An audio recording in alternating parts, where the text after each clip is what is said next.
Train থেকে নেমেই একটা মারাত্মক হোঁচট খেলাম, প্রায় মুখ থুবড়ে পড়েই যাচ্ছিলাম। মা বলতো কোথাও যেতে গিয়ে হোঁচট খাওয়া অশুভ লক্ষণ, দাঁড়িয়ে যাওয়া উচিত। অদ্ভুত ব্যাপার হলো 2 বছর হয়েছে মা মারা গেছে।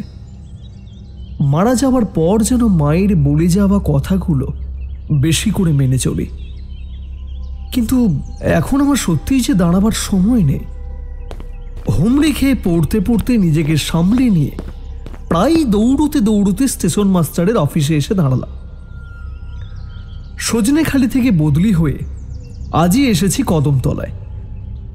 হাতে 1.5 দিন সময় আছে সবকিছু বুঝে নেওয়ার জন্য। আগের পুরনো স্টেশন মাস্টার রিটায়ার করেছেন। ওই 1.5 দিন বাদেই তিনি তার সমস্ত কাজ আমাকে বুঝিয়ে দিয়ে অবসর জীবন শুরু করবেন। আমি হাঁফাতে হাঁফাতে যখন এসে পৌঁছালাম তখন নাকি লাঞ্চ টাইম। ভদ্রলোক বাজারের ব্যাগ থেকে একটা 3 তলা টিফিন ক্যারিয়ার বের করে খেতে শুরু করলেন। চশমার ফাঁক দিয়ে আমার দিকে তাকিয়ে বললেন, এখন লাঞ্চ টাইম, আমার আবার ঠিক সময় না খেলে গ্যাস হয়, বয়স হয়েছে তো, আপনি একটু বাইরে বসুন। লাঞ্চ টাইম, খাবার না খেলে গ্যাস হয়, সব কিছু আমি মেনে দিলাম, কিন্তু তাই বলে আমাকে বাইরে বসতে হবে? এ তো ভারী অপমানকর ব্যাপার। আমি তখনও দাঁড়িয়ে আছি দেখে তিনি বললেন, আপনি এখানকার স্টেশন মাস্টার হবেন পরশু থেকে, এখনো হননি। যখন হবেন তখন দেখা যাবে, এখন বাইরে বসুন। এই খাবার সময় এমন মুখের সামনে দাঁড়িয়ে থাকলে ভাল লাগে নাকি? কথাটা ভুল নয়, ভীষণ রকমের সত্যি। তাই একটা দীর্ঘ নিঃশ্বাস ছেড়ে বাইরের বেঞ্চে এসে বসলাম, আর মনে মনে লোকটাকে গালাগাল করলাম খিটকিল বুড়ো বলে।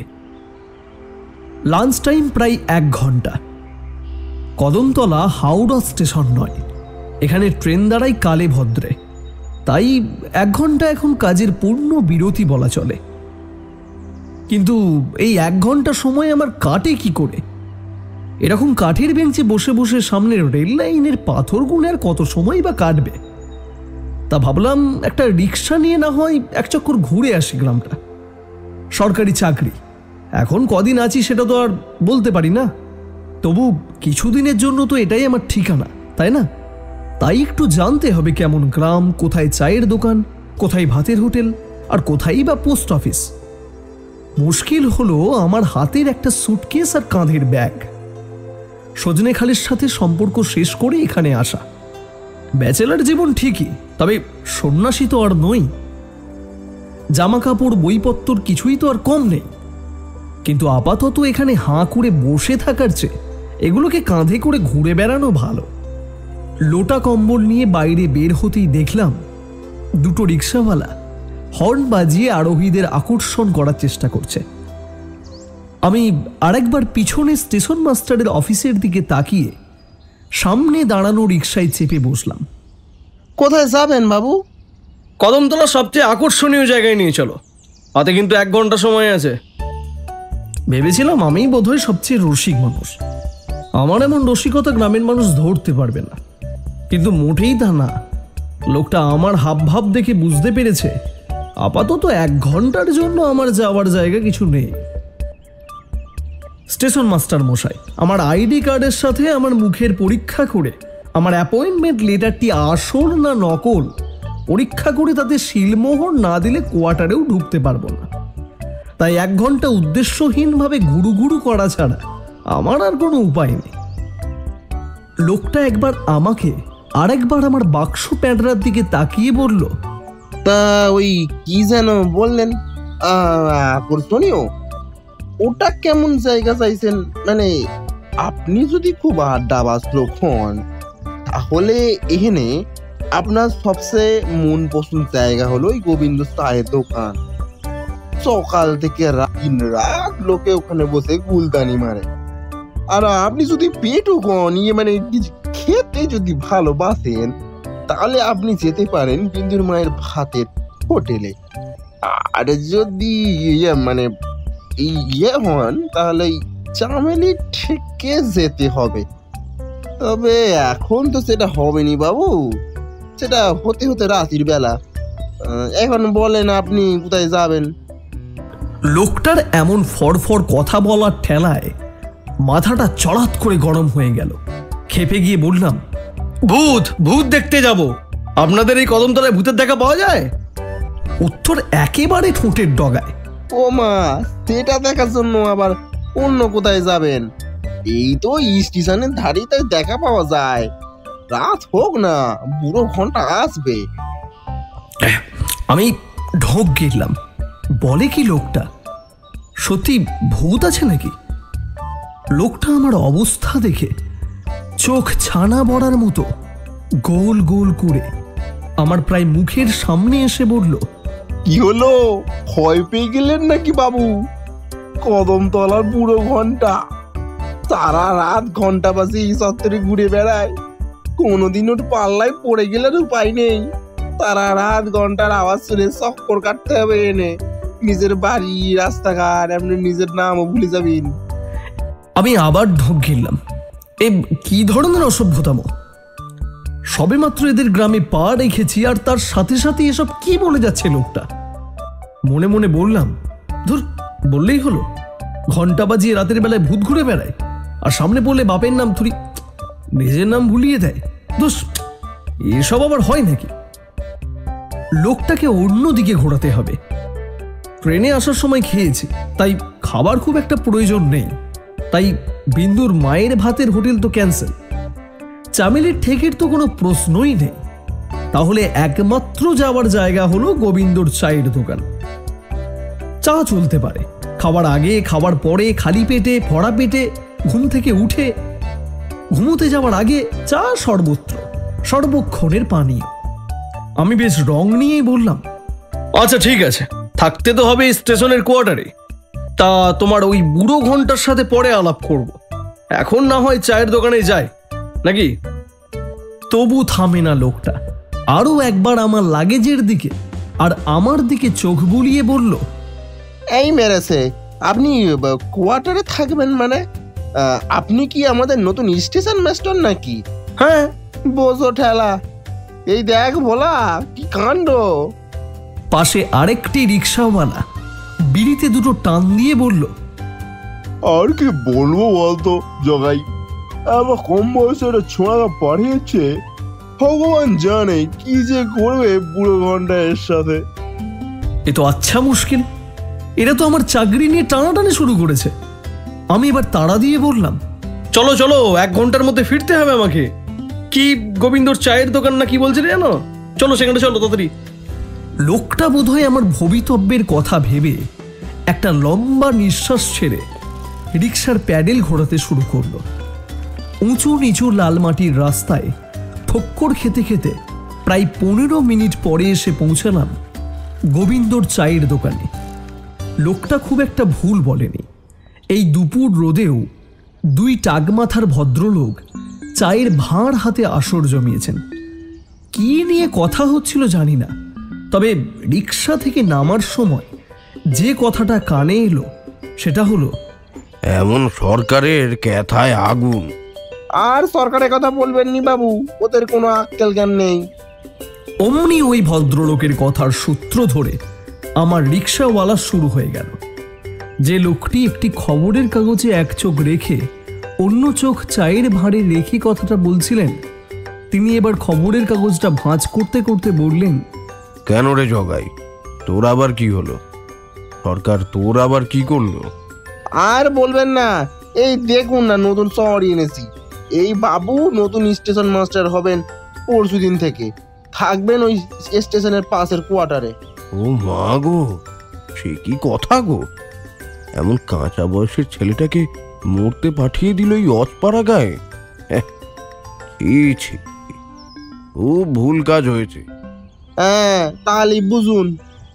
আমার রিক্সাওয়ালা ভাইটি এবার রিক্সা থেকে নেমে রীতিমতো রিক্সাটা সাইডে গ্যারেজ করে দিয়ে দিব্যি গোবিন্দর চায়ের দোকানের বেঞ্চে বসে পড়ল। আমি তখনও নামছি না দেখে সে বেশ বহাল তবিয়তে পা দোলাতে দোলাতে বলল, তাহলে আমি 2টো চা আর 2টো বেকারি বিস্কুট বলে দিই। আমি ঢোক গিরলাম। লোকটা বলে কি নিজে থেকেই আমার থেকে কমপ্লিমেন্টারি চা বিস্কুট হাতিয়ে নিচ্ছে।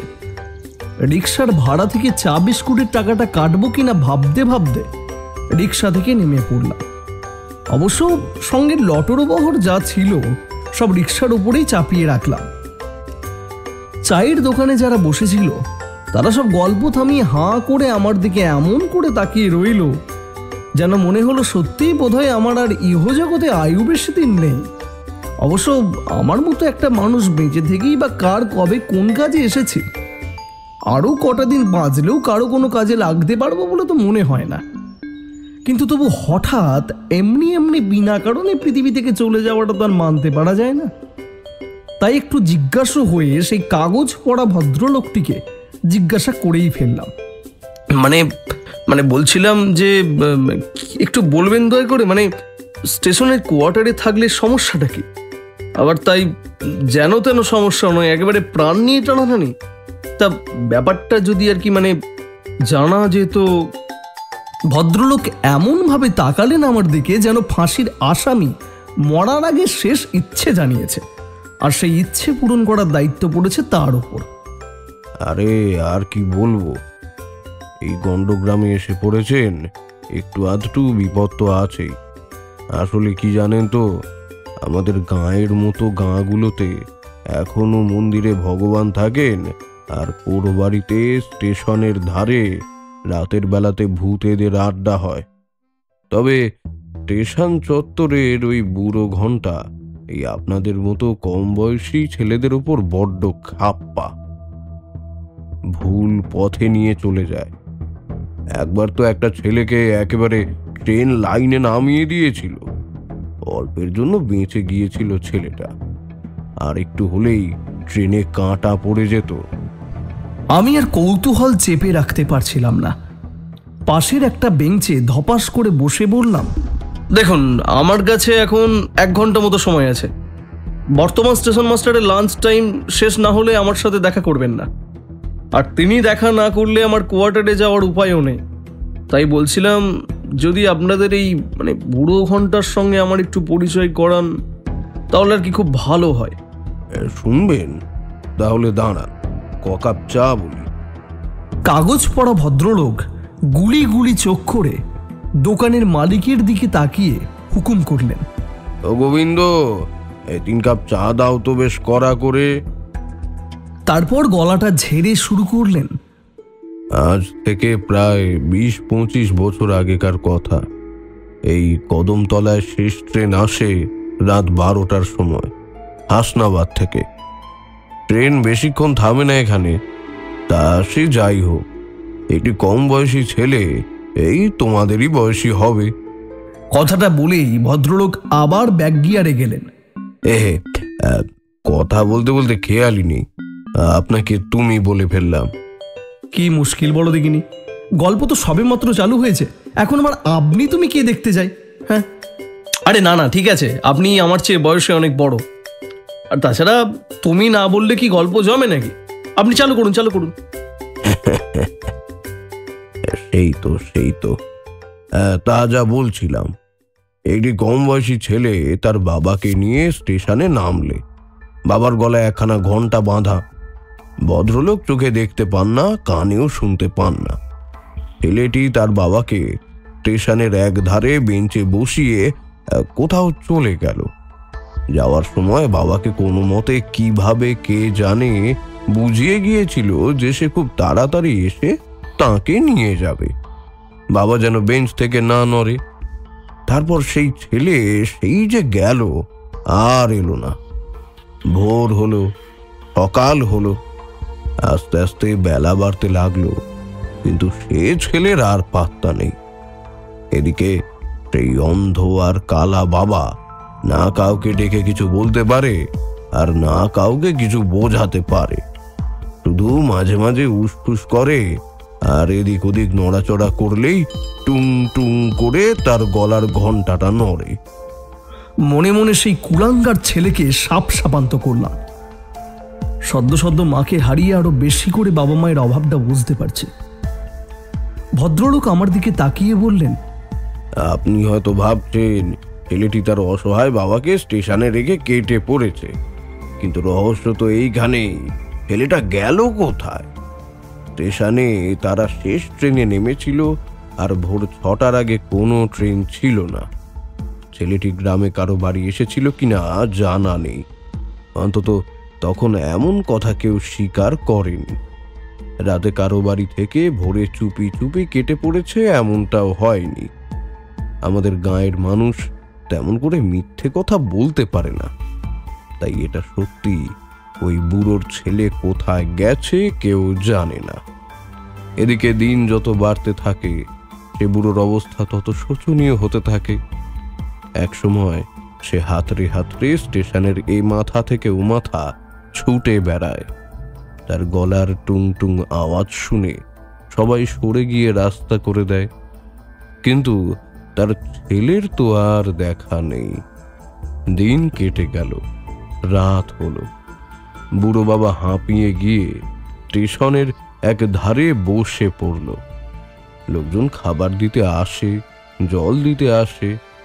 বুড়ো খালি মাথা নাড়ে আর বলে, আমার ছেলে আইব কয়েছে, হে আমারে খাবার দেব।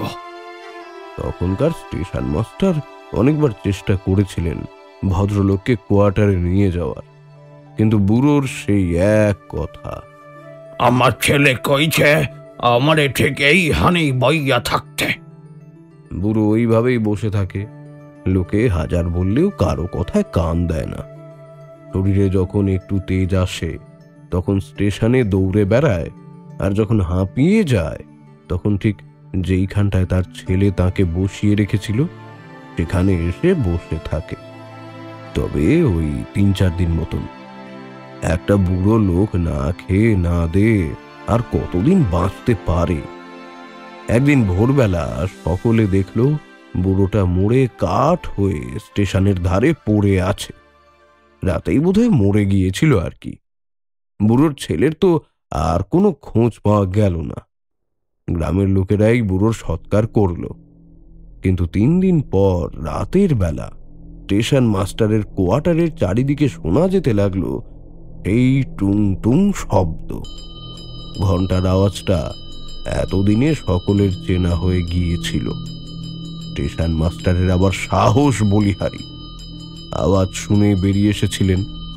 তিনি নাকি স্পষ্ট দেখেছিলেন বুড়ো যেখানে বসে থাকতো ঠিক সেখানেই বসে আছে। মাঝে মাঝে এদিক ওদিক তাকাচ্ছে আর তার গলার ঘন্টাটা নড়ছে। ভদ্রলোক ওইখানেই অজ্ঞান হয়ে পড়ে যান। পরে অবশ্য সুস্থ হয়েছিলেন, তবে শোনা যায় তিনিও নাকি অন্ধ আর কালা হয়ে যান। স্টেশন মাস্টার বদলে যান, অন্য লোক আসেন, কিন্তু ওই টুং টুং আওয়াজ বন্ধ হয় না। রাত 12টার ওই শেষ ট্রেনখানা চলে গেলেই আস্ত স্টেশন জুড়ে ওই টুং টুং আওয়াজ শোনা যায়। কে যেন স্টেশনের এ মাথা থেকে ও মাথা দৌড়ে বেড়াচ্ছে। কখনো আবার এক জায়গাতেই বসে আছে, কখনো আবার স্টেশন মাস্টারের কোয়ার্টারের চারদিকেও ঘুরে বেড়াতে দেখা যায়। আর যদি কেউ রাতের বেলা সেই ঘন্টা বুড়োকে দেখে ফেলে তবে তো হয়ে গেছে। সেই টুং টুং আওয়াজ যেন সাপের বিন। একবার ওই শব্দ সামনে থেকে শুনলে আর উপায় নেই, ওই ঘন্টার পিছনে পিছনে ঘুরতে হবে। ঘুরতে ঘুরতে সে যে কোথায় টেনে নিয়ে যাবে তার কোনো ঠিকানা নেই। আর বুড়োর সেই ছেলে, তার তো আর কোনো খোঁজ পাওয়া যায়নি। আমাদের মনে হয় কি বুড়ো বোধহয় শেষ সময় বিশ্বাস করতে শুরু করেছিল তার ছেলে তাকে ফেলে পালিয়েছে। তাই বোধহয় তার রাগ হয় এই তোমার বয়সী ছেলেদের দেখলে। রাতের বেলা এরকম কম বয়সী ছেলেদের ঘুরে বেড়াতে দেখলে তাকে ওরকম ঘন্টা বাজিয়ে ঘুরিয়ে মারে। একবার এক ভিন গায়ের ছেলে এসেছিল এখানে বেড়াতে। ছেলেপুলের কাণ্ড বোধ হয় রাতের বেলা বেশি সাহস দেখিয়ে ভূত দেখতে বেরিয়েছিল। আর পড়বি তো বর একেবারে বুড়ো ঘন্টার সামনে। ছেলেটাকে ঘন্টা শুনিয়ে টেনে নিয়ে গিয়েছিল একেবারে রেল লাইনের ওপর। সারা রাত ওখানেই শুয়েছিল অজ্ঞান হয়ে। ভোর 6টার ট্রেন আসার একটু আগে কয়েকজনের চোখ যায় ছেলেটার ওপরে, তাই কোনো মতে প্রাণে বাঁচে ছেলেটা। ভদ্রলোকের কথা শুনে কি আর করব, থম মেরে বসে রইলাম। আমার অবস্থা দেখে ভদ্রলোকের বড় দয়া হলো। তিনি আবার গুলি গুলি চোখ করে আমার দিকে তাকিয়ে বললেন, আহা, অত চিন্তা করবে না, শুধু একটা কথা মনে রাখবে ভাই, আমাদের এই পাড়া গায়ের নিজস্ব কিছু নিয়ম আছে। বই পড়া জ্ঞান সবসময় এখানে চলে না, তাই অযথা রাতে বেরিয়ে সাহস দেখাতে যেও না। জানি প্রথম প্রথম ওরকম কানের কাছে ঘন্টা বাজালে মনের মধ্যে আকু পাকু করবে, বারবার মন বলবে যাই একবার দরজা খুলে দেখি, একবার জানালা খুলে দেখি, কিন্তু নিজের ভালো চাও তো কানের উপর বালিশ চাপা দিয়ে শুয়ে থাকবে। হ্যাঁ দাদা, রাতে একদম বাইরে বের হবেন না। এনা কেউ বুঝলেন না। আপাতত আমি ওই বুড়ো ঘন্টাকে নিয়ে একটুও চিন্তা করছি না। আমার মনটা বড় বেশি আকুপাকু করছে ওই ভদ্রলোকের ছেলেকে নিয়ে। এত রাতে শেষ ট্রেনে এমন অসুস্থ বাবাকে নিয়ে এসেছিল কার বাড়ি? কারো বাড়িতে যদি এসেই থাকে তো বাবাকে স্টেশনে বসিয়ে রেখে গেল কেন? সঙ্গে নিয়ে গেল না কেন? আর সব থেকে কঠিন প্রশ্ন হলো, ছেলেটি গেল কোথায়?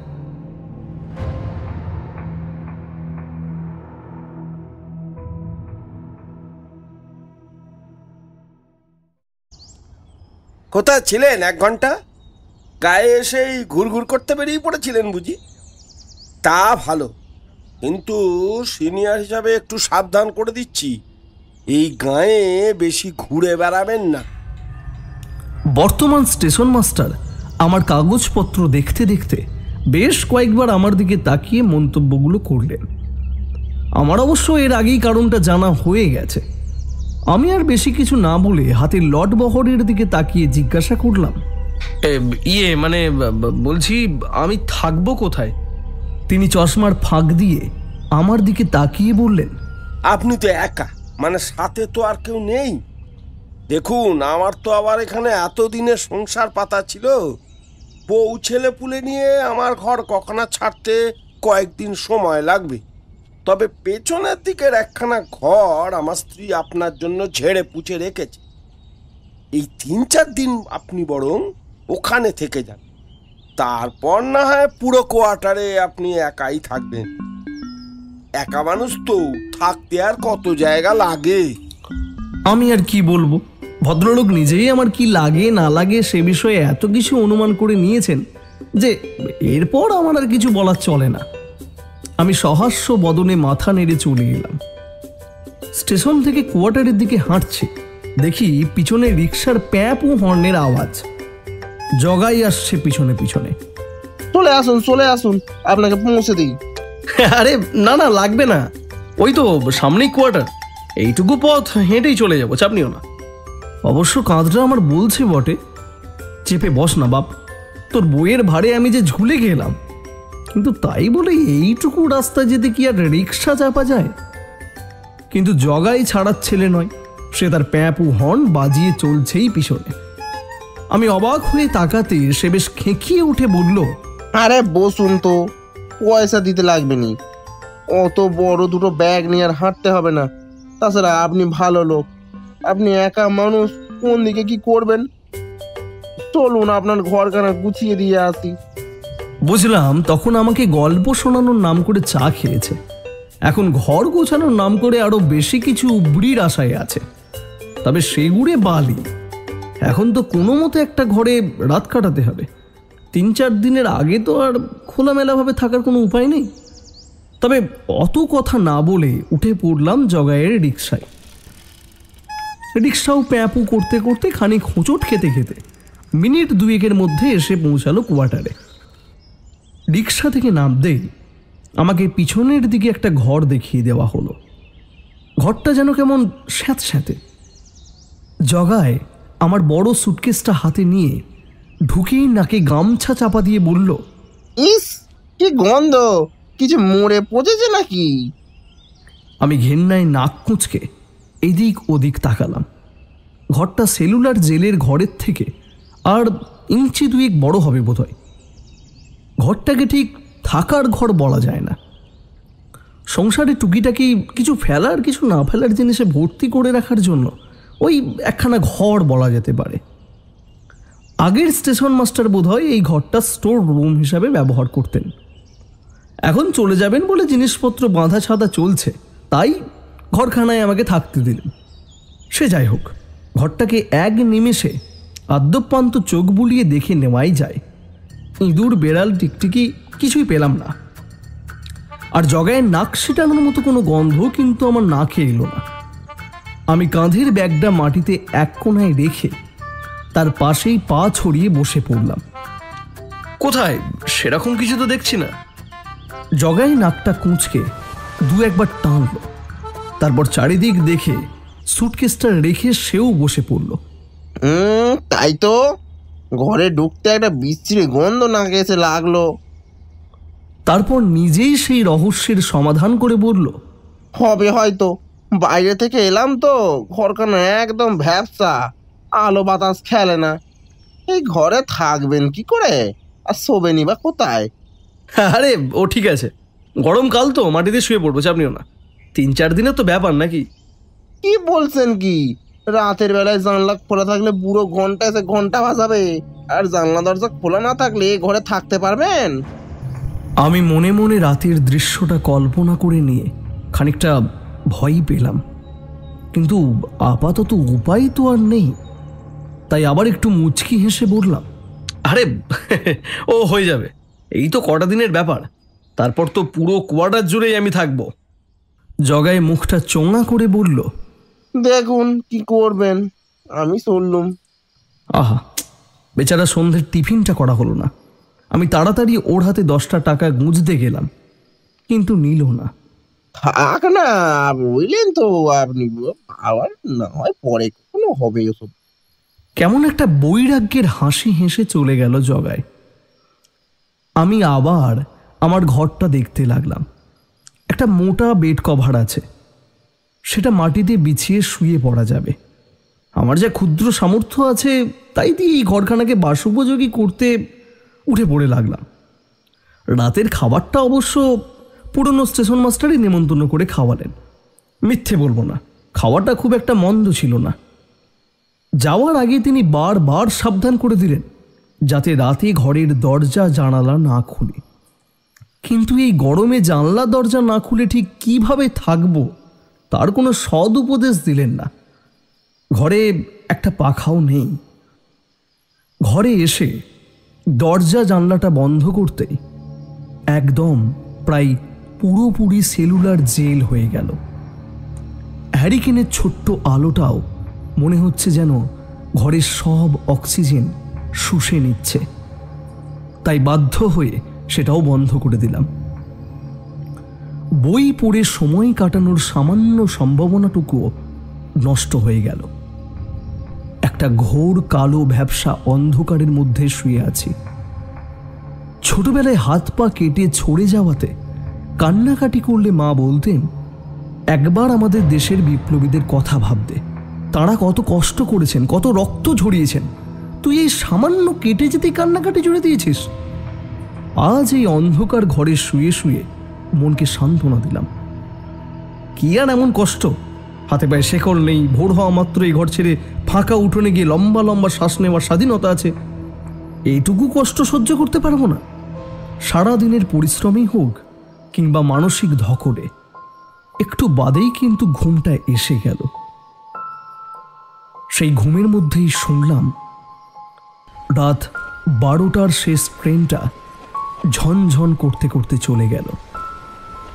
আর ঠিক তারপরেই মনে হলো আমার পাশে কে যেন বসে আছে।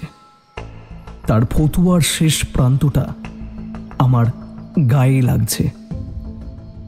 স্বপ্ন দেখছি নাকি? কিন্তু এত স্পষ্ট স্বপ্ন হয় নাকি? ঠিক সাহস পাচ্ছি না উঠে বসার, কিন্তু বেশ বুঝতে পারছি কে যেন আমার দিকে তাকিয়ে আছে। একটা ঠান্ডা স্পর্শ পাচ্ছি।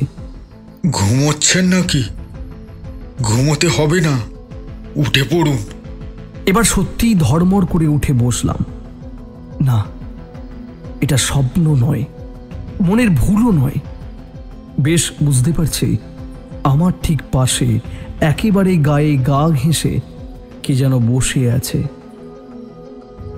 আমি তড়বড় করে কিছু একটা বলতে গেলাম, কিন্তু লোকটা যেন ঠোঁটে আঙুল দিয়ে চুপ করতে বলল আমায়। চুপ। শুনতে পাচ্ছেন? ওই যে বুড়ো ঘন্টা বেরিয়েছে, টুং টুং আওয়াজ শুনতে পাচ্ছেন? হ্যাঁ, শুনতে পাচ্ছি, স্পষ্ট শুনতে পাচ্ছি। একটা ঘন্টার টুং টুং আওয়াজ যেন আমার এই এক চিলতে ঘরের বাইরে ঘুরে বেড়াচ্ছে। একবার দূরে যাচ্ছে, আবার সামনে আসছে।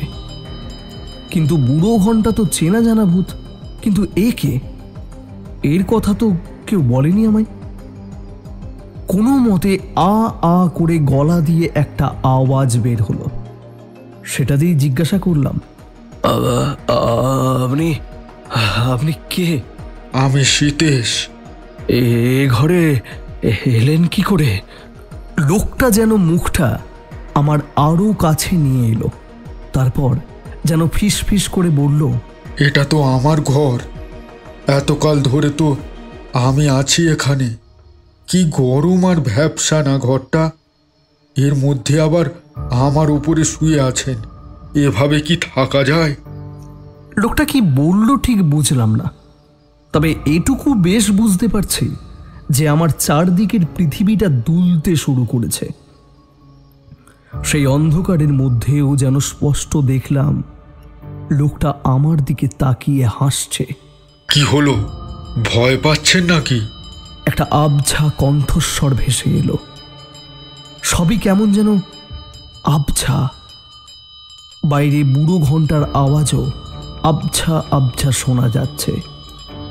বেশ বুঝতে পারছি অজ্ঞান হয়ে যাচ্ছি আমি। আমার মাথাটা ধক করে মাটিতে পড়ে যেত, কিন্তু মনে হলো যেন দুটো ঠান্ডা হাত এসে ধরে ফেলল, তারপর পরম মমতায় শুইয়ে দিল মাটিতে। এখনো যেন একটা আবছা গলার স্বর ভেসে আসছে, কি হলো, ভয় পাচ্ছেন নাকি?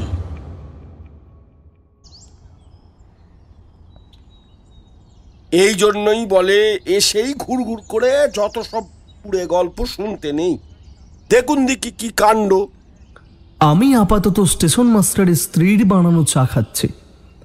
উনি ইউনিফর্মটা হাফ পরে, অর্থাৎ শুধু প্যান্ট পরেছেন, শার্টটা গায়ে চড়িয়েছেন কিন্তু বোতামগুলো লাগাননি, আর কোটখানা কাঁধের উপর ফেলে অভিজ্ঞ ডাক্তারের মতো আমার নাড়ি দেখছেন।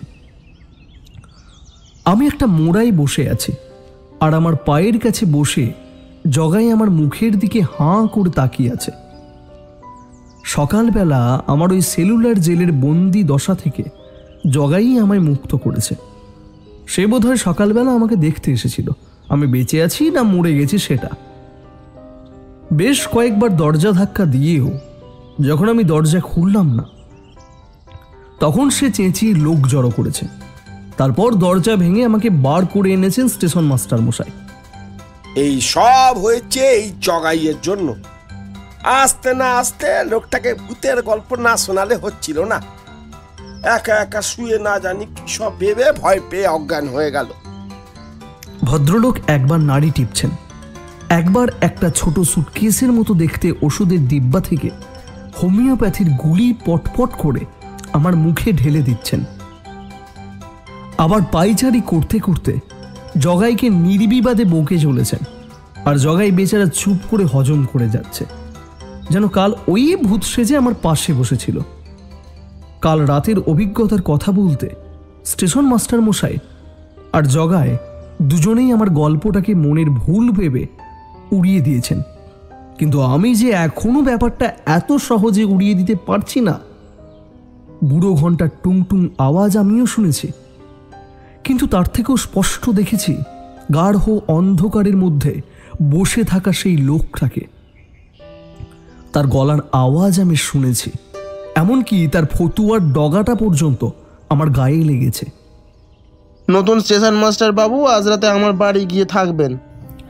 এতক্ষণ ধরে বকুনি হজম করে শেষে নিজেই যেন সব সমস্যার সমাধান বের করলো জগায়।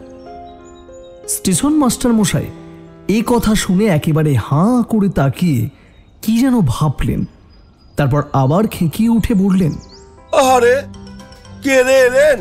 আমার নতুন স্টেশন মাস্টারকে ওনার বাড়ি নিয়ে যাবেন। উনি সরকারি মানুষ, কাল থেকে এখানে স্টেশন মাস্টার হবেন। ওরকম যার তার বাড়িতে থাকতে পারবেন না, উনি এখানেই থাকবেন। এখন কি করে থাকবেন শুনি? ওই দরজার আগল তো ভেঙে গেছে। এখন ওই ঘরে থাকলে বুড়ো ঘন্টা ওকে নিয়ে তুলে নিয়ে যাবে না বুঝি? না, যাবে না, ওই ঘরে থাকতে হবে না, এখানেই দেখছি। বাইরের ঘরখানায় একটা দিন থেকে যাবেন, আর কাল সকালেই তো আমি চলে যাচ্ছি। তারপর বহাল তবিয়তে হাত পা ছড়িয়ে থাকবেন। যাই হোক, সব ভালো যার শেষ ভালো তার।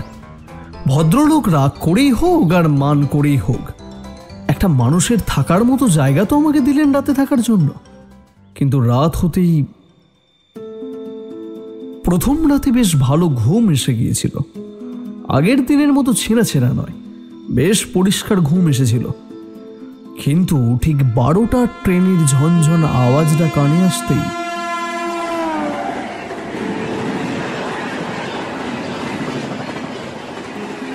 কেমন যেন ধড়মড় করে উঠে বসলাম।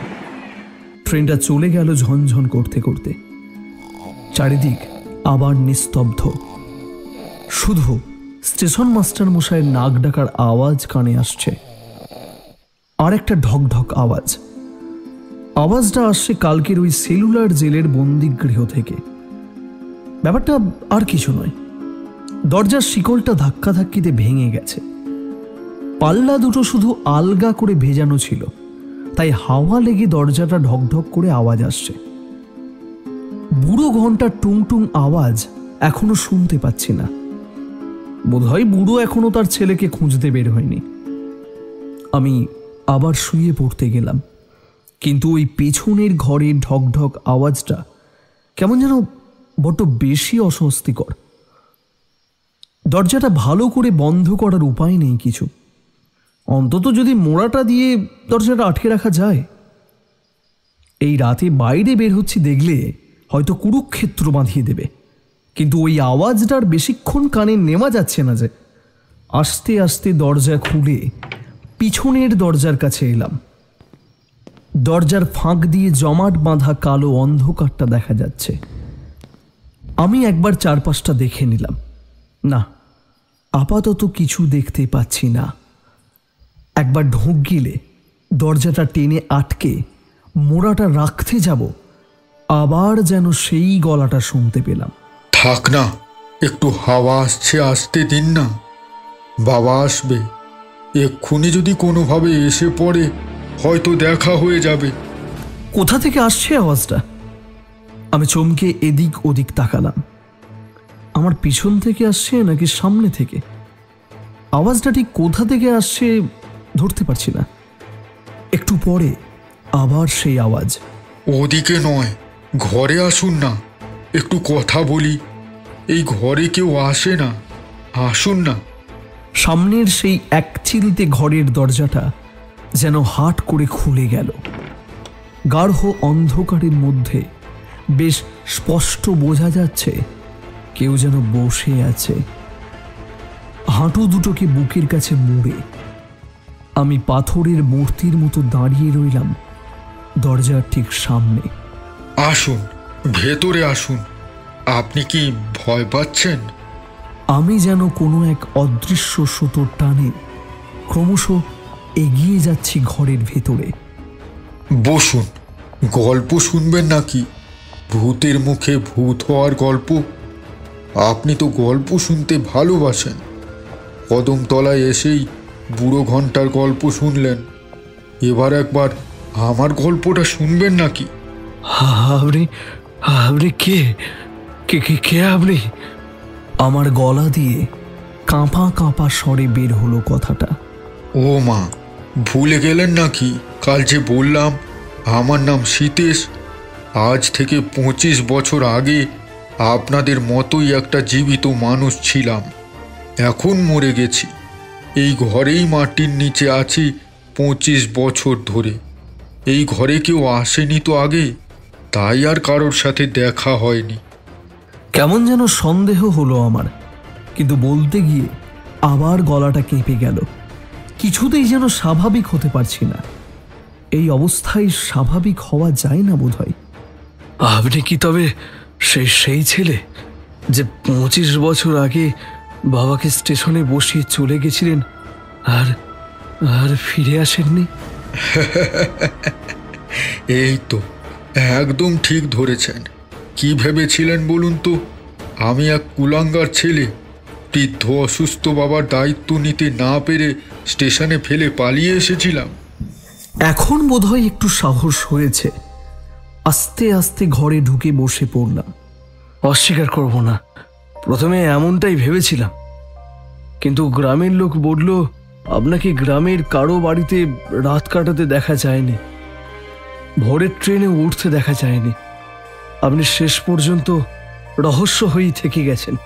তাই বুঝি? লোকে তাহলে আমাকে অবিশ্বাস করে না? তা ভালো, বেশ ভালো।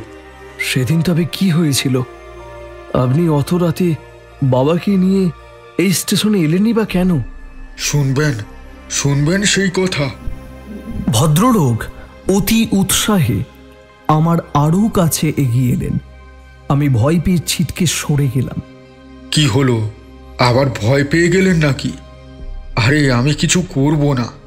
কি করতে পারি বলুন তো? আমি ইচ্ছে করলেই কি আপনার গলা টিপে ঘাড়টা মুচকে ভেঙে দিতে পারি, নাকি শূন্যে তুলে মাটিতে আছাড় দিতে পারি, আর নাকি এই এই যেখানটায় আমাকে 25 বছর আগে পুঁতে দেওয়া হয়েছিল সেখানে ধরে পুঁতে দিতে পারি?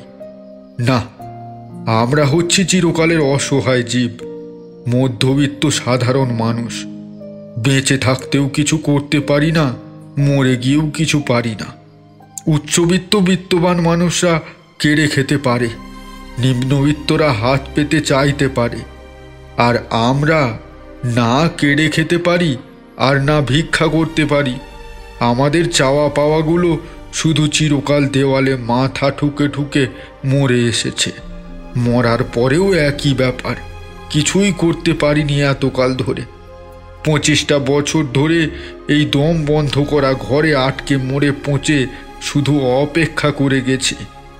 আমরা মধ্যবিত্ত মানুষেরা বিশ্বাস করি না যে যেমন কাজ করে সে তেমন ফল পাবে। সেই বিশ্বাস নিয়ে আজও মাটির তলায় শুয়ে আছি। যারা আমার সাথে এমন করেছে তাদেরও এভাবে শুয়ে থাকতে হবে অসহায় জড় ভরতের মতো। জানেন তো, বাবার গলার ঘণ্টার আওয়াজ আমি রোজ শুনি। চিৎকার করে ডাকি বাবাকে, কিন্তু আমার বাবা তো শুনতে পায় না। কিন্তু বাবা বোধহয় কিছু একটা বুঝতে পারে, তাই এই কোয়ার্টারের চারিদিকেই ঘুরে বেড়ায়। কিন্তু এই ঘর থেকে বের হতে পারি না আমি। একটানা লোকটার কথা শুনতে শুনতে গলাটা কেমন যেন শুকিয়ে আসছিল। অন্ধকারটা কেমন যেন গা সওয়া হয়ে গেছে এতক্ষণে। লোকটাও যেন ক্রমশ স্পষ্ট হয়ে উঠেছে। বিশেষত ওর বটিকের কাজ করা হালকা ফিনফিনে ফতুয়াটা বেশ স্পষ্ট দেখতে পাচ্ছি। মুখে 4-5 দিনের না কাটা দাড়ি, আর চোখ দুটো কেমন যেন ঘোলাটে। বেশ কিছুক্ষণ চুপ থেকে লোকটা আবার বলল, সব কিছু গুলিয়ে যাচ্ছে তাই না? আসলে আজ 25 বছর বাদে কথা বলছি তো, আমারও সব গুলিয়ে যাচ্ছে। কোনটা যে আগে বলি আর কোনটা যে পরে। আবার একটু থামল লোকটা, তারপর আবার শুরু করলো। আমি সীতেশ, আর আমার বাবা দীনেশ মণ্ডল। আমরা থাকতাম আড়ংহাটায়। মা মারা গেছিলেন ছোটবেলায়। এক বোন ছিল, বিয়ে হয়ে গেছে। আমি কাজ করতাম আড়ংহাটা জুট মিলে। মিল বন্ধ হয়ে গেল। জমি জমা ছিল অল্প, বোনের বিয়ে দিতে গিয়ে সব বিক্রি করে দিতে হয়েছিল। খুব কষ্টের মধ্যে কাটছিল। যেটুকু টাকা পয়সা জমিয়েছিলাম কলসির জল ঢালতে ঢালতে একেবারে তলানিতে এসে ঠেকেছে। ওদিকে বাবার বয়স বাড়ছে, আর বহুদিনের অযত্নে অতিরিক্ত চিন্তায় নার্ভ শুকিয়ে যেতে শুরু করেছে। চোখের দৃষ্টি চলে গেল, কানে শোনার ক্ষমতা চলে গেল। 2টো টিউশন জোগাড় করলাম, কিন্তু দেশ গায়ে টিউশনি পড়িয়ে আর ক টাকাই বা পাওয়া যায়? আমাদের ওখানে এক খুব জাগ্রত শিব মন্দির আছে। শিবরাত্রির দিন ওই মন্দিরের পাশ দিয়ে আসার সময় দেখলাম বাবা মন্দিরের চাতালে বসে ভিক্ষা করছে। মাথা ঠিক রাখতে পারলাম না, টানতে টানতে ঘরে এনে গলায় একটা ঘণ্টা বেঁধে দিলাম, যাতে ঘণ্টার আওয়াজ শুনে বুঝতে পারি কখন কোথায় যাচ্ছে। তাছাড়া আড়ং হাটা তো চেনা জায়গা, চোখে দেখতে না পেলেও বাবা টুকটাক বেরিয়ে পড়তো এদিক ওদিক, যাতে লোকের সাথে ধাক্কা না খায়, তাই গলায় ঘণ্টাটা বেঁধে দিয়েছিলাম। এইভাবে বেশ কিছুদিন দাঁতে দাঁত চেপে থেকে গেলাম, কিন্তু একদিন আর সহ্য হলো না। এবার কারোর না কারোর কাছে হাত পাততেই হতো, তাই শেষ পর্যন্ত আর থাকতে না পেরে চলে এলাম এখানে কদমতলায়। আড়ং হাটা থেকে যে ট্রেনগুলো এদিকে আসে সবগুলোই বড্ড ভিড়, বাবাকে নিয়ে ওঠা মুশকিল। আর কি হয়েছিল কে জানে, আমাকে একটু খুঁজে না পেলেই বড্ড অস্থির হয়ে এদিক ওদিক ছোটাছুটি করত। তাই ওই একেবারে শেষের ট্রেনটাই ধরেছিলাম। তখন যিনি স্টেশন মাস্টার ছিলেন তিনি ছিলেন আমার বাবার মাসতুতো ভাই। আর কোনো আত্মীয় স্বজনের সাথে কোনো যোগাযোগ ছিল না, থাকলেও সেখানে এইভাবে যাওয়া চলে না।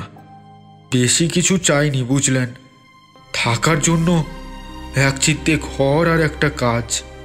স্টেশনে কুলি কাবারির কাজ হলেও চলবে। বাবাকে স্টেশনে বসিয়ে গেছিলাম জ্যাঠার বাড়ি। বুঝতে পারিনি অত রাতে ওইভাবে কারো বাড়িতে যেতে নেই। আপনার বাবার মাসতুতো ভাই, মানে আপনার জ্যাঠা, তিনি আপনাকে খুন করলেন? না, ঠিক খুন করার জন্য মারেননি, সেটা বললে মিথ্যা বলা হবে। আসলে উনি অসম্ভব বিরক্ত হয়েছিলেন। রাতের বেলা হা ঘরের মতো ওনাদের বিরক্ত করায় খুব ক্ষেপে গিয়েছিলেন। আমাকে তাড়িয়ে দেওয়ার জন্য একটা আলতো ধাক্কা দিয়েছিলেন। আসলে কয়েকদিনের না খাওয়া শরীর আর পরিশ্রমে চিন্তায় ক্লান্ত বিধ্বস্ত শরীরটা ওই আঘাতটা নিতে পারেনি। ওই বাইরে যে লোহার গেটটা আছে ওটার উপরে পড়ে যাই, আর ওই লোহাটা এমন জোরে লেগে যায় মাথায়, কি জানি কি হলো ঠিক বলতে পারবো না। মরে গেলাম। ওরা নিজেরাও খুব ভয় পেয়ে গিয়েছিল। সব জানাজানি হয়ে গেলে একেবারে কেলোর কীর্তি হয়ে যাবে, তাই আর কি এই পিছনের স্টোর রুমের মাটি খুঁড়ে পুঁতে দিল। স্টেশন মাস্টারের পর স্টেশন মাস্টার এলো গেল, এই ঘরটায় কেউ থাকতে আসে না, তাই আমাকে আর কেউ দেখতে পায় না। আমি রোজ এখান থেকে বাবার গলার ঘণ্টার আওয়াজ শুনতে পাই জানেন তো, কিন্তু বাবার কাছে যেতে পারি না। এই ঘরে চিরকালের জন্য বন্দী হয়ে গেছি। আমি না গেলে বাবাও এই স্টেশন ছেড়ে কোথাও যাবে না। আসার সময় খুব ধমক ধামক দিয়ে এসেছিলাম তো। লোকটার কথা শেষ হয়ে যায়, ঠিক তখনই শুনতে পেলাম বুড়ো ঘন্টার আওয়াজ। লোকটা আবার আমার গা ঘেঁষে সরে এলো। শুনছেন? বাবার ঘন্টার আওয়াজ শুনছেন? আমাকে একটু একটু যেতে দিন না বাবার কাছে। আমি অবাক হয়ে তাকালাম। আমি যেতে দেবো মানে? আমি আটকে রেখেছি নাকি? আমি এই ঘরের বাইরে যেতে পারবো না। আপনার শরীরটা চাই আমার কিছুক্ষণের জন্য। কিচ্ছু হবে না আপনার। কি বলছে কি লোকটা? একেই এতক্ষণ ধরে ভূতের দুঃখের গল্প শুনতে শুনতে আমার হাত পা কেমন যেন অবশ হয়ে গেছে। এর মধ্যে লোকটা যে কি বলছে সেটাই ঠিক আমার যেন মাথায় ঢুকছে না। কিচ্ছু হবে না, একটু সময়ের জন্য। আমি না গেলে বাবা চিরকাল এখানে ঘুরে বেড়াবে ঘন্টা বাজিয়ে। একটু সময়ের জন্য দিন না একটু যেতে।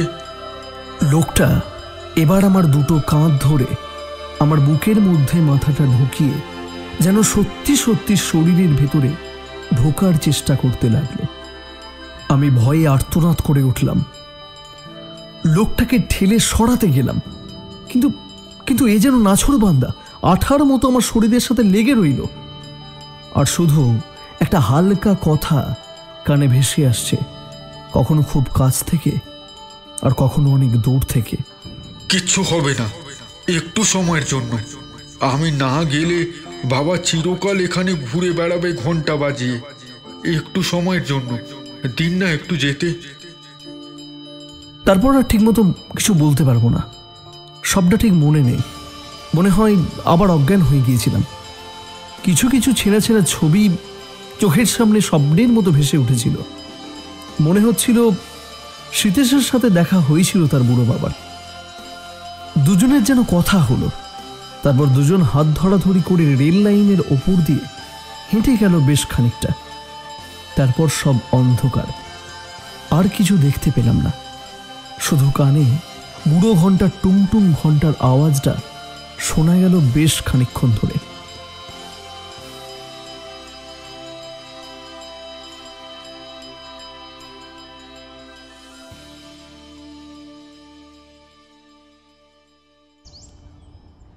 কতক্ষণ যে এভাবে কাটলো কে জানে। ভোর হয়ে গেছে বোধহয়। পাখিদের কিচিরমিচির আওয়াজ শোনা যাচ্ছে, কিন্তু কিছুতেই উঠতে ইচ্ছা করছে না। বড্ড শান্তির ঘুম যেন। মনে হচ্ছে যেন অনেক কাল ঘুম হয়নি। যত মনে হচ্ছে সকাল হচ্ছে, বাইরে চেঁচামেচি ক্যাচর ম্যাচর বাড়ছে, তত যেন মনে হচ্ছে বিছানা আঁকড়ে শুয়ে থাকি। তবে বেশিক্ষণ আর সে সুখ সহ্য হলো না। একটা ক্যানক্যানে গলায় ধমক খেয়ে ধড়মড় করে উঠে পড়লাম। দেখলাম সেই সেলুলার জেলের ঘরেই মাটিতে উপুর করে হুমড়ি খেয়ে শুয়ে আছি।